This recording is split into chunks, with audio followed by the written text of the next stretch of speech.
अस्सलाम वालेकुम। मैं नन्हे मुन्ने से प्यारे से क्यूट क्यूट से व्यूवर्स, कैसे हो यार आप सब लोग। आई होप कि आप सब बढ़िया ही होंगे। बस आप लोगों ने तो देखा था किरण और अदिति लव स्टोरी के प्रीवियस पार्ट में कि किरण जो होती है वो आराम से सो जाती है और कल का वेट करने लगती है, क्योंकि कल का दिन बहुत ही ज़्यादा इंपॉर्टेंट होने वाला था। अगले दिन अदिति उठती है और जल्दी से फ्रेश होकर जाने लगती है। तो किरण उसका हाथ थामती है और कहती है रोबरी तो रात में है ना, तो अभी कहाँ भागी जा रही हो, कुछ खा लो। अदिति बोलती है अभी बहुत काम पड़ा है, अभी ट्रेनिंग बाकी है। आज की रोबरी बहुत ज़्यादा टफ होने वाली है, बहुत प्रेशर है, समझ नहीं आ रहा मैं क्या करूँ। अदिति बहुत ज़्यादा कन्फ्यूज थी। किरण उसका हाथ थामती कहती हे शांत हो जाओ, सब सही रहेगा। किरण बोलती है अब थोड़ी देर बैठ जाओ, मैं बस अभी ब्रेकफास्ट बना के लाती हूँ। किरण ब्रेकफास्ट बना के लाती है और अदिति कॉल पे बात कर रही थी, इससे वो खा नहीं पा रही थी। तो किरण उसे अपने हाथ से खाना खिलाने लगती है। अदिति खाना खाते हुए कॉल पे बात कर रही थी और थोड़ी देर में बाहर से हॉर्न की आवाज़ आने लगती है, यानी अदिति का फ्रेंड उसे पिक करने के लिए आ गया है। अदिति बोलती है अब मुझे जाना होगा। किरण बोलती सुनो अपना ख्याल रखना। अदिति बोलती हाँ और आप भी, ओके मैं आती हूँ। किरण ऐसे बोल के बाहर चली जाती है, अपने दोस्त के साथ बाइक पर बैठ के वो चली जाती है ट्रेनिंग के लिए। वो अपने सारे के सारे गैंग मेंबर्स को अच्छे से ट्रेनिंग देती है और साथ साथ खुद भी ट्रेनिंग कर रही थी। वो अपने गैंग मेंबर्स को जो है वो ब्रेव रहने का बोल रही थी, पर असल में उसकी खुद अंदर से फटी हुई थी। वो बहुत ही ज़्यादा डिस्टर्ब थी और बहुत ज़्यादा डरी हुई भी थी, क्योंकि उसे अपनी ज़िंदगी से प्यार हो गया था। वो जीना चाहती थी अपने लिए नहीं बल्कि किरण के लिए। वो किरण के साथ जीना चाहती थी, अच्छे पल बिताना चाहती थी, इसलिए वो डर रही थी। तभी अदिति का फ्रेंड बोलता कि तुम्हें कभी इतना डरा हुआ और सहमा हुआ नहीं देखा, मानो जैसे तुम्हें अपनी ज़िंदगी से प्यार ही हो गया हो। आज से पहले तो तुम्हें अपनी ज़िंदगी से कभी प्यार नहीं था। तो दीदी मुस्कुराते हुए कहती हाँ कभी अपनी ज़िंदगी को इतनी वैल्यू ही नहीं दी, पर आज आज ज़िंदगी की वैल्यू पता चल रही है। उसका दोस्त बोलता है कि तुम किसी से प्यार करने लगी हो, ऐसा तभी होता है जब हमें किसी से प्यार हो जाता है। अदिति मुस्कुराती है और किरण के बारे में सोचने लगती है। उसका फ्रेंड उससे नाम पूछने ही वाला था कि तभी वहाँ पे उसका एक गैंग मेंबर गिर जाता है, जो पूरी तरह से ज़ख्मी हो जाता है। ट्रेनिंग के दौरान उसके पाँव पे बहुत चोट लग जाती है। अदिति बोलती शिट कि तुमने क्या किया, आज हमारे लिए इतना बड़ा दिन था, तुम्हें आज ही चोट लगनी थी। और फिर सब उसके पाँव पे पट्टी शट्टी करने लगता है और वो बोलता है मैं थोड़ी देर में ठीक हो जाऊँगा, लेकिन उसके पाँव पे बहुत चोट लगी थी। तभी अदिति बोलती अब हम क्या करें। फिर अदिति बोलती एक इंसान है जिसे मैं जानती हूँ जो हमारी हेल्प कर सकता है। तभी अदिति कॉल करती है और थोड़ी देर में उसको वहाँ पे बुला लेती है, और ये कोई और नहीं बल्कि अदिति का बॉस ही होता है। और अदिति बोलती है अब हमारा एक पार्टनर ज़ख्मी हो गया है तो वो हमारे साथ रोबरी में नहीं आ सकता, लेकिन हम रिस्क नहीं ले सकते और मेंबर कम नहीं हो सकते, इसलिए ये हमें रोबरी में ज्वाइन करेगा। और यहाँ हमें पता चलता है कि उस लड़के को चोट लगना और ये सब ये सिर्फ प्लान था ताकि अदिति अपने बॉस को आज की रोबरी में अपने साथ रख सके। और फिर अदिति का बॉस अदिति को कहता है तुम बहुत समझदार हो, कितनी चालाकी से मुझे गैंग में शामिल कर लिया ना। अदिति बोलती है क्या करे बॉस, करना ही पड़ता है। और फिर ये लोग ट्रेनिंग करने लगते हैं। अदिति का बॉस जो है वो बहुत ही ज़्यादा चालाक था। वो ऐसे एक ही नज़र में देख के लोगों की नीयत पहचान लेने वाला में से था। खैर ये लोग ट्रेनिंग करते हैं और ट्रेनिंग के बाद अदिति जो है वो घर जाना चाहती थी, क्योंकि वो किरण से मिलना चाहती थी। वो कुछ टाइम किरण के साथ स्पेंड करना चाहती थी। उसे नहीं पता था कि आज की रॉबरी के बाद वो ज़िंदा बचेगी भी या नहीं, वो कभी किरण को देख पाएगी या नहीं, इसीलिए वो घर चली जाती है। किरण कहती अरे आप इतनी जल्दी आ गई। अदिति उसे पीछे से हक कर लेती है। किरण बोलती है क्या हुआ। किरण वो पीछे घूमती है तो अदिति उसे फिर सामने से हक करती है और कहती है कि बस 2 मिनट शांत रहो। किरण शांत हो जाती है और वो समझ जाती है कि अदिति थोड़ी डरी हुई है। किरण उसके बालों को सहलाती है और कहती है डोंट वरी, मैं इधर ही हूँ आपके पास। अदिति बोलती पर शायद मैं आज के बाद आपके पास ना आ पाऊँ, मुझे जो भी वक्त है बस आपके साथ ही बिताना है। किरण बोलती क्या मतलब। अदिति बोलती आज की रॉबरी में बहुत ज़्यादा रिस्क है, और जिस बैंक में हमने रॉबरी करनी है वहाँ 3 बैंकों का कैश पड़ा है और वहाँ की सिक्योरिटी बहुत हाई है, आज कुछ भी हो सकता है। किरण बोलती जब इतना रिस्क है तो आप क्यों जा रही हो। अदिति बोलती मना नहीं कर सकती, अच्छे से जानती हो आप, मना किया तो बॉस पैसे ही मेरी जान ले लेंगे। और फिर किरण अदिति को पकड़ के बिठाती है, कहती ठहरो मैं पानी लेके आती हूँ। किरण पानी लेके आती है और अदिति को पानी का गिलास देती है। अदिति जल्दी जल्दी पानी पीती है और कहती है कि आज आपसे कुछ मांगूँ, मना तो नहीं करोगी। किरण बोलती हाँ बोलो। अदिति बोलती है मुझे आपको हक करके लेटना है प्लीज़। और ऐसे ही बोल के अदिति लेट जाती है। किरण अदिति के पास आ जाती है और लेट जाती है। अदिति उससे अपने शोल्डर पे आने का इशारा करती है तो किरण उसके शोल्डर पे आके लेट जाती है। तभी अदिति उसे कस के अपनी बाहों में थाम लेती है और कहती है मैं आपसे बहुत प्यार करती हूँ, आपसे दूर जाना मेरे बस में नहीं। एक मौत ही है जो अब मुझे आपसे जुदा कर सकती है। अगर ये मौत आ गई और मैं आपके पास ना आ पाई तो प्लीज़ अपना ख्याल रखना। किरण कहती आपका कुछ नहीं होगा। दीदी बोती मेरी मेरी कोई गारंटी नहीं, ओके, बस आप अपना ख्याल रखना। और अगर मुझे कुछ हो गया तो आपको पता है ना आपको क्या करना है। किरण बोलती फिजूल बात क्यों कर रही हो, मैंने बोला ना आपको कुछ नहीं होगा। अदिति बोलती आपको पता है पैसे कहाँ पड़े हैं, आपको वहाँ जाना है और बस सारे पैसे लेने हैं। और वहाँ मैंने आपके 3 फेक पासपोर्ट्स भी बनवा के रखे हैं, आपको वो पासपोर्ट लेने हैं और हमेशा के लिए यहाँ से दूर चले जाना है। किरण बोलती मैं आपको अकेला छोड़ के नहीं जाऊँगी।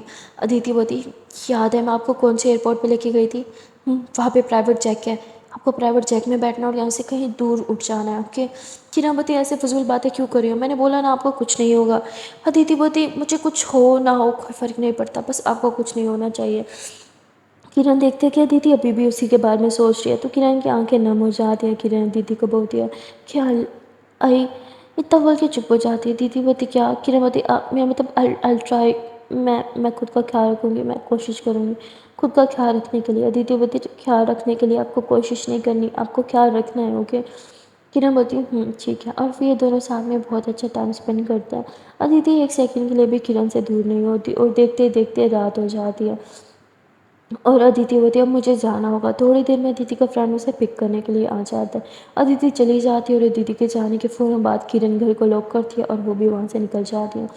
किरण जो है वो चौल से थोड़ा दूर पे ही वहाँ पे रुक जाती है जहाँ उसका बॉस उसे पिक करने आने वाले थे। थोड़ी देर में उसके बॉस गाड़ी लेके आ जाते हैं।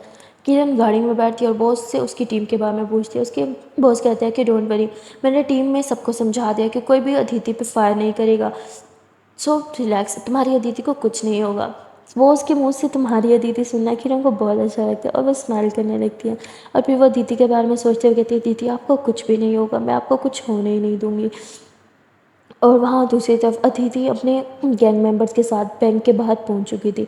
यहाँ एक इंसान पहले से ही गाड़ी में तैयार बैठा था कि जैसे ये लोग बाहर आए वो लोग तुरंत निकल जाए। उसने गाड़ी बंद भी नहीं की थी, गाड़ी ऑन करके ही बैठा रहता है। और ये लोग अंदर जाते हैं, वहाँ सिक्योरिटी को थोड़ी देर में ये लोग बंधक बना लेते हैं और फिर पैसे लेने के लिए जो है वो लॉकर की तरफ बढ़ने लगता है। लेकिन लॉकर को खोलना इतना आसान नहीं था, 2 चाबियाँ साथ में खुलेंगी।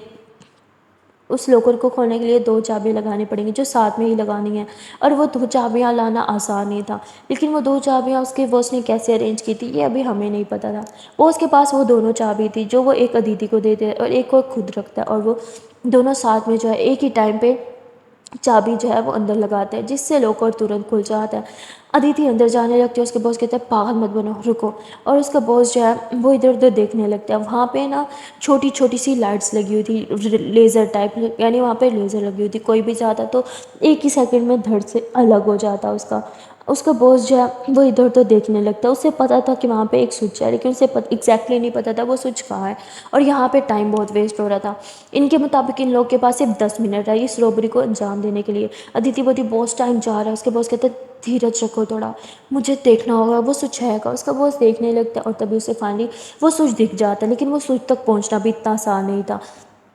इसीलिए वो अदिति को भेजता है क्योंकि बहुत ज़्यादा टफ था। और अदिति की जान जाए या ना जाए बॉस को कोई मायने नहीं रखती थी, बॉस को बस अपनी जान बचानी थी। अदिति आगे जाती है और वो रेजर्स के बीच में से गुजरते हुए जैसे तैसे उस स्विच तक जाती है। वो स्विच उन रेजर्स के बिल्कुल दरमियान में था। अदिति जैसे तैसे उस रेजर्स तक पहुंच जाती है और उस स्विच के पास जाके वो उस स्विच को ऑफ कर दिया जहाँ रेजर ऑफ हो जाता है। और फिर इनके सारे मेंबर्स अंदर चले जाते हैं, वहाँ से पैसा लूटने लगते हैं।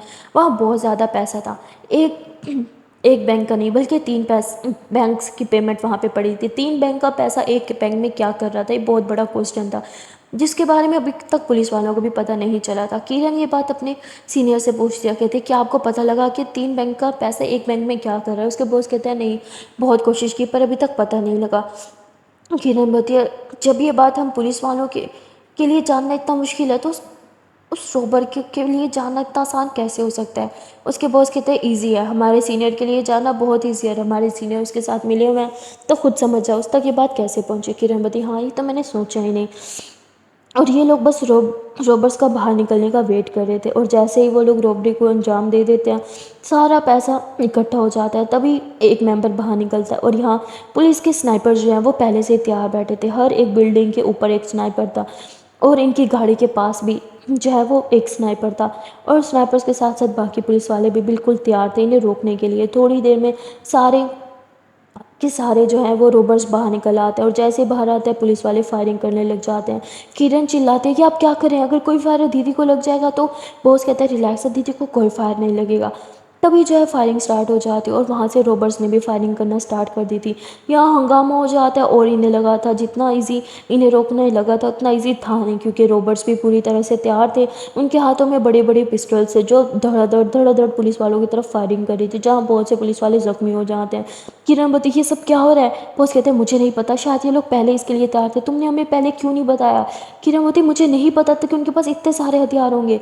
तभी बॉस जो है वो स्मोकिंग करवाना स्टार्ट कर देते हैं, पर उसका भी कोई फ़ायदा नहीं होता, क्योंकि सारे के सारे रोबर्स जो है वो बैंक के अंदर चले जाते हैं और खुद को बैंक के अंदर सेव कर लेते हैं। यहाँ अदिति जो है वो अपने मुंह से मास्क उतारते कहती छे अब हम क्या करें, बहुत बुरे फंस गए। उसके बॉस कहते हैं मुझे पता था ये होगा। अदिति बोलती अगर आपको पता था आपने मुझे पहले क्यों नहीं बताया? उसके बॉस कहते हैं कि मुझे नहीं पता था कि ये होगा, ये सिर्फ शक था। ये कैसे होगा? किसी को हमारे प्लान में कैसे पता चल गया? किसी ने तो हमारे प्लान के बारे में बताया, बताओ तुम में से कौन है गद्दार? अदिति बोलती ये टाइम किसी पे सवाल उठाने का नहीं है बॉस, इस टाइम हमें एक साथ मिलकर उनका मुकाबला करना होगा। उसके बॉस कहते हैं हाँ तुम ठीक कह रहे हो, लेकिन हम क्या करें? अदिति बोलती मुझे नहीं पता। अदिति का दिमाग ख़राब हो जाता है, अदिति को कुछ समझ नहीं आता। अदिति कहती मैं ऊपर टेरिस पे जाके देखने की कोशिश करती हूँ। अदिति धीरे धीरे ऊपर टेरिस पे जाती है। वो जैसे ही टेरिस पे जाती है उसके ऊपर जो है वो सारे रेजर्स आने लग जाती है। दीदी समझ जाती है कि हाँ बहुत से स्नैपर्स हैं। वो तुरंत नीचे आ जाती है और ऊपर की सारी सिचुएशन अपने बॉस को बताती है। अब बाहर जाने का कोई रास्ता नहीं था, ये सब पूरी तरह से फंस जाते हैं।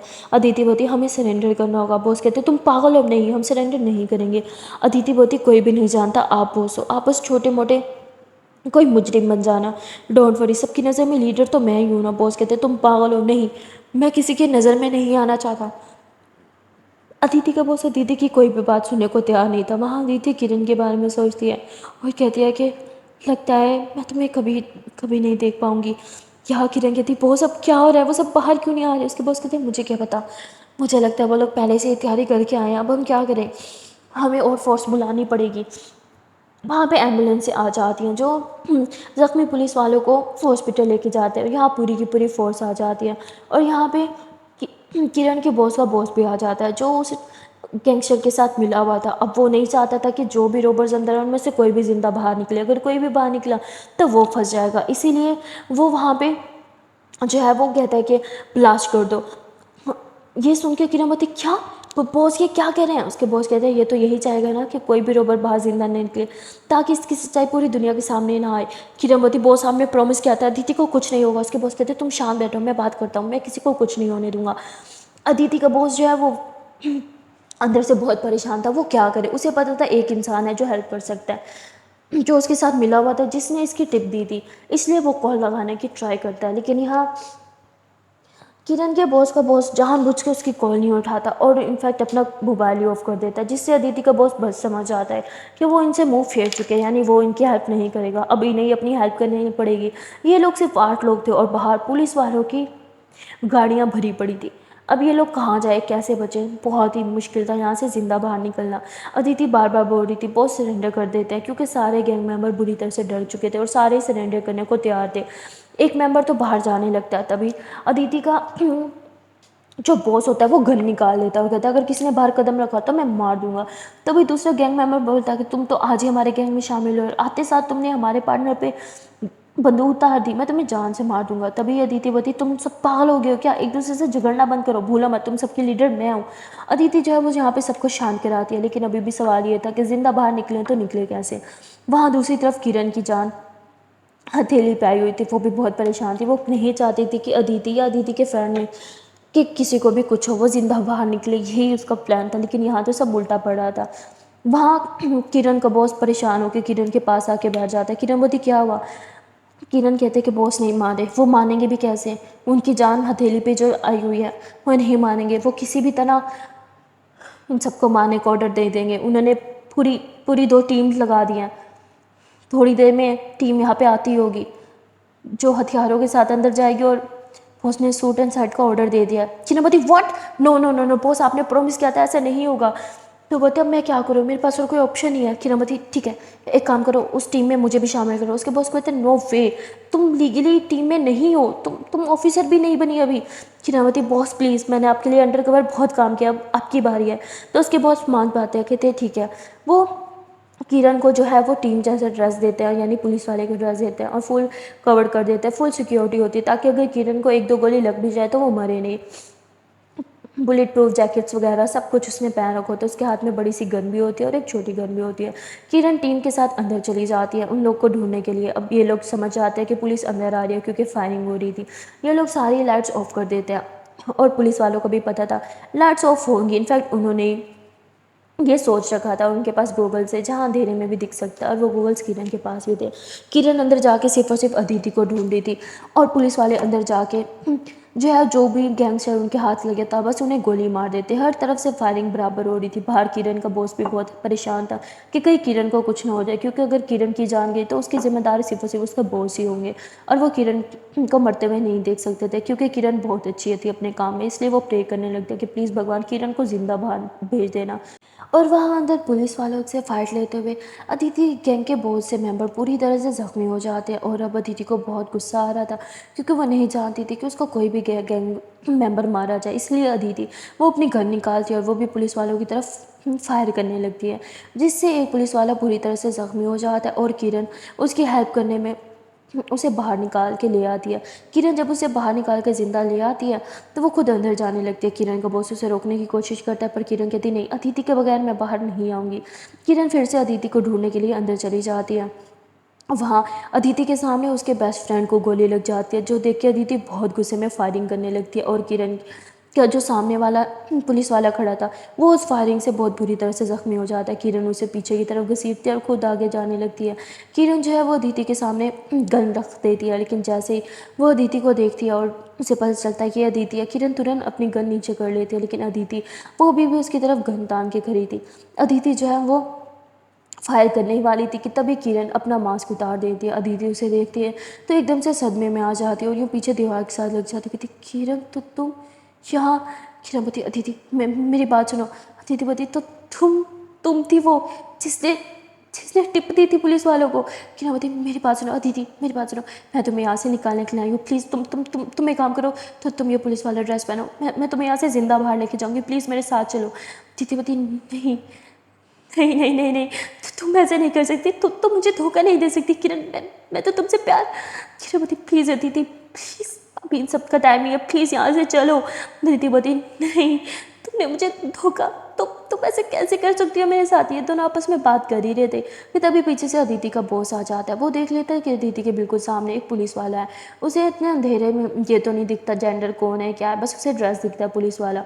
और वो तुरंत अपनी गन निकालता है और वो किरण की तरफ शूट करने ही वाला था। तभी अदिति जो है वो अपनी गन निकालती है और अपने बॉस के हाथ पे शूट कर देती है। उसके बॉस कहते हैं तुम्हारा दिमाग खराब है, तुमने मुझ पे शूट क्यों किया। तभी अदिति बोलती यहाँ से चली जाओ। किरण बोलती नहीं नहीं नहीं, मैं आपको अकेले छोड़ के नहीं जाऊँगी। अदिति बोलती जाओ यहाँ से वरना मैं अपने हाथ से तुम्हें मार दूँगी, जस्ट गो। किरण नहीं जा रही थी। अदिति उसे अपनी कसम देती है और कहती चली जाओ, तुम्हें मैं तो ज़िंदा छोड़ दूँगी लेकिन मेरे बॉस नहीं, इसके यहाँ आने से पहले जल्दी से चली जाओ। अदिति जैसे तैसे किरण को वहाँ से भेज देती है। तभी उसके बॉस उसके पास आता है, तुम्हारा दिमाग खराब है, तुमने मुझ पर फायर क्यों किया। अदिति बोलती सॉरी, मुझे लगा कोई पुलिस वाला। तो उसके बॉस कहते हैं तुम्हारी वजह से एक पुलिस वाला मेरे हाथों से बच गया। अदिति बोलती हमारे पास एक ऑप्शन है, हम ये पुलिस का यूनिफॉर्म पहन के यहाँ से निकल सकते हैं। जो प्लान किरण ने अदिति को दिया था वही अदिति अपने बॉस को दे देती है। उसका बॉस पुलिस का यूनिफॉर्म अभी पहनने ही वाला था कि तभी वहाँ पे एक पुलिस वाला आ जाता है तो जो उसके पैर पे गोली मार देता है और उसका बॉस वहीं पे ढेर हो जाता है। और वो अदिति की तरफ जैसे ही गन घुमाता उसे फायर करने वाला था कि तभी उसके अपने बॉस की बात याद आती है कि इस लड़की पे फायर नहीं करना, और वो गन नीचे कर लेता है और कहता है मैं तुम पे फायर नहीं करूँगा, तुम्हें सरेंडर करना होगा। वो अदिति को सरेंडर का बोलता है और उसके हाथों से पकड़ के उसे बाहर लेके आता है। बाहर किरण खड़ी थी। किरण अदिति को देखती है, अदिति किरण को देखती है। किरण की आंखों में आंसू आ जाते हैं और अदिति के भी। अदिति बोलती है तुमने मुझे धोखा दिया किरण, मैं तुम्हें इसके लिए कभी माफ़ नहीं करूँगी। किरण बोलती एक बार मेरी बात सुन लो अदिति प्लीज़। अदिति बोलती मैं तुमसे नफरत करती हूँ, मेरे सामने कभी बता जाना। और ऐसे ही पुलिस वाले जो होते हैं वो उसे अपनी गाड़ी में बिठाते हैं। और वहाँ फाइनली जो उन्हें चाहिए था अदिति का बॉस वो तो उन्हें ज़िंदा मिल ही चुका था और इससे इन्वेस्टिगेशन स्टार्ट हो जाती है और वो सारा काला चिट्टा खोल देता है। किरण के बॉस का नाम ले लेता है जहाँ उसे अरेस्ट कर लिया जाता है और अब सब कुछ ठीक था। अगर कुछ ठीक नहीं था वो था किरण और अदिति का रिश्ता। अदिति किरण से नफरत करने लगती है।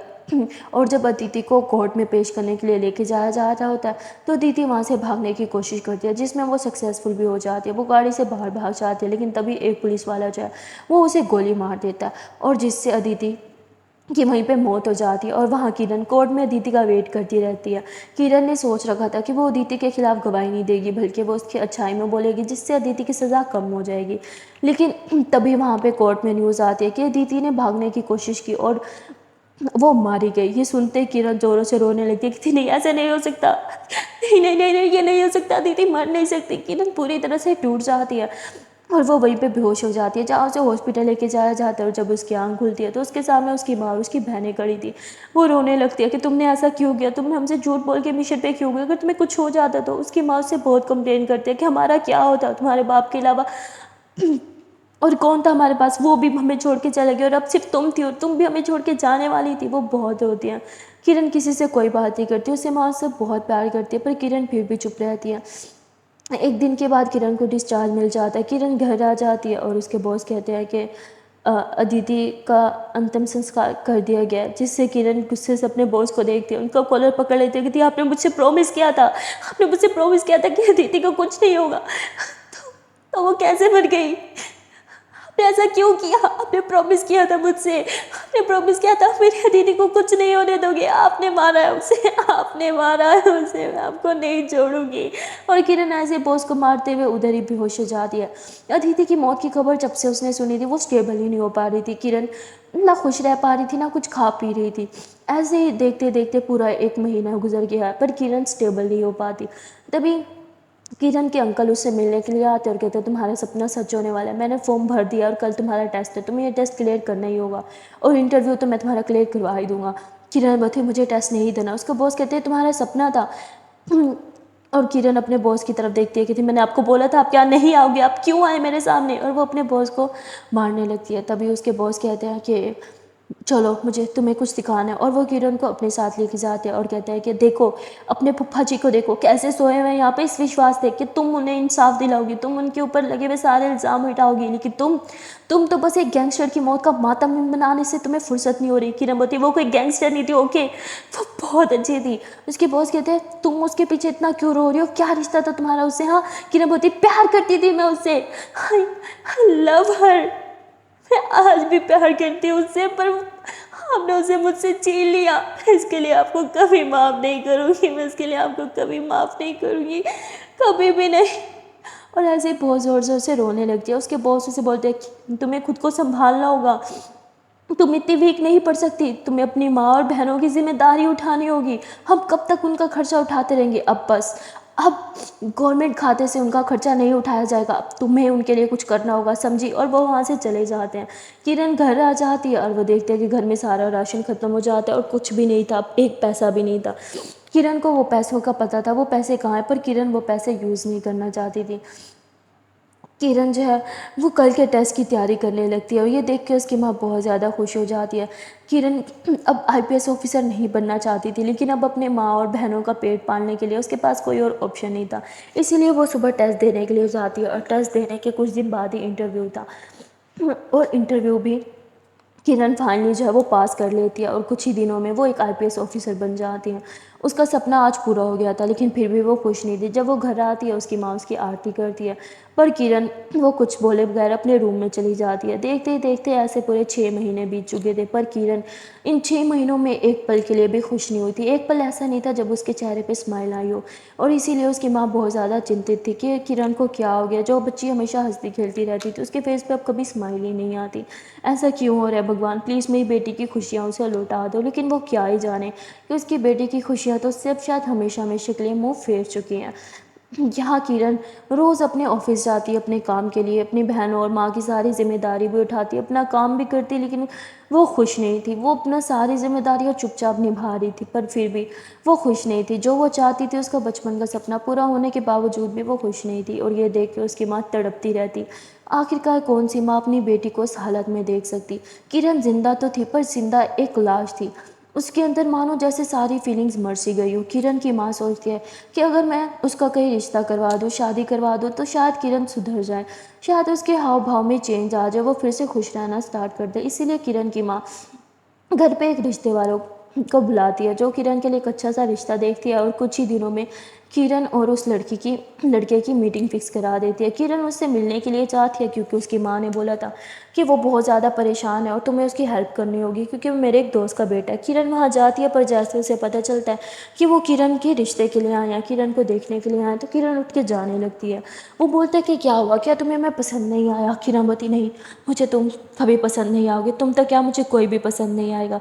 किरण जाने लगती है तो वो लड़का किरण का हाथ थामता है, जिससे किरण को गुस्सा आ जाता है और वो उसे थप्पड़ मारते हुए कहती तुम्हें मुझे छूने का हक मैंने नहीं दिया, और ऐसे ही वहाँ से चली जाती है। वो अपनी गाड़ी में बैठी थी और अदिति के बारे में सोचती है, वो मुस्कुराती है और कहती है कि अदिति, ये हक मैंने सिर्फ तुम्हें दिया था जब तुम मुझे छूती थी तो, और ऐसे ही मुस्कुराने लगती है। और किरण का जो ड्राइवर होता है वो कहता है कि बॉस आप मुस्कुराती भी हो, तो किरण उसे घूरते हुए कहती है घर की तरफ गाड़ी ले चलो। किरण घर आ जाती है और घर आके बवाल कर देती है। वो अपनी माँ को बोलती है कि आपने ऐसा क्यों किया। उसकी माँ कहती तो क्या करूँ मैं, हाँ मैं माँ हूँ तुम्हारी, मैं तुम्हें रोज़ इस हालत में नहीं देख सकती। तुम्हारा सपना पूरा हो गया पर तुम्हारे चेहरे पे कोई खुशी नहीं, ऐसे लगता है कि तुम जिंदा तो हो पर जिंदा हो के भी तुम जिंदा नहीं हो। किरण अपनी माँ से बहस नहीं करती है, कहती माँ प्लीज़ मुझे समझो, मैं नहीं कर सकती किसी से शादी, मैं नहीं बना सकती किसी के साथ कोई भी रिश्ता। उसकी माँ कहती क्यों क्यों नहीं बना सकती, क्या दिक्कत है? किरण बोलती माँ मैं आपको नहीं बता सकती, और ऐसे बोल के रूम में चली जाती है। वो रूम में जाके रोने लगती है और दीदी के बारे में सोचने लगती है। किरण आज बहुत ज़्यादा दुखी थी, उसे दीदी की बहुत ज़्यादा याद सता रही थी। और थोड़ी देर में किरण बाहर जाती है और अपने ड्राइवर को बोलती है कि चाबी दो, कहते मैं आपको ले जाता हूँ ना। किरण मना कर देती है। वो अपनी गाड़ी लेती है और चौल में आ जाती है। चौल में आने के बाद वो उसी घर में जाते हैं जहाँ वो दीदी के साथ रहा करती थी। वो वहाँ आती है और उस घर की हर एक चीज़ को छूने लगती है। वहाँ की हर एक चीज़ किरण को दीदी की याद दिलाती है और किरण रोते हुए कहती है कि आई मिस यू दीदी, मैंने तुम्हें कभी नहीं बोला पर मैं तुमसे बहुत प्यार करती हूँ, प्लीज़ प्लीज़ वापस आ जाओ, मैं नहीं जी पा रही तुम्हारे बगैर, देखो ना मेरी क्या हालत हो गई है, please just just come back ना। और ऐसे बोल के किरण ज़ोरों से रोने लगती है। वो उस बेड चीज़ को छूती है और उसे सीने से लगा लेती है। रूम की हर एक चीज़ उसे अदिति की याद दिलाती है और किरण घंटों उस रूम में बिताती है और रोने लग जाती है। सो गाइस आज के लिए इतना ही, मिलता है फिर नेक्स्ट पार्ट में और देखते हैं कि क्या किरण की लाइफ में अब कभी प्यार आएगा, क्या किरण कभी मूव ऑन कर पाएगी, क्या वो कभी अपनी लाइफ में खुशी रह पाएगी। ये सब देखने के लिए आपको देखना पड़ेगा नेक्स्ट पार्ट। मिलता है फिर नेक्स्ट पार्ट में, तब तक के लिए टाटा बाय बाय। पर हाँ जाने से पहले एक प्यार सी छोटी सी ननमन सी रिक्वेस्ट है कि अगर अभी तक वीडियो को लाइक नहीं किया तो जल्द से वीडियो को लाइक कर दो, कमेंट कर दो, शेयर कर दो और चैनल को कर लो जल्दी से subscribe. Okay then tata bye bye.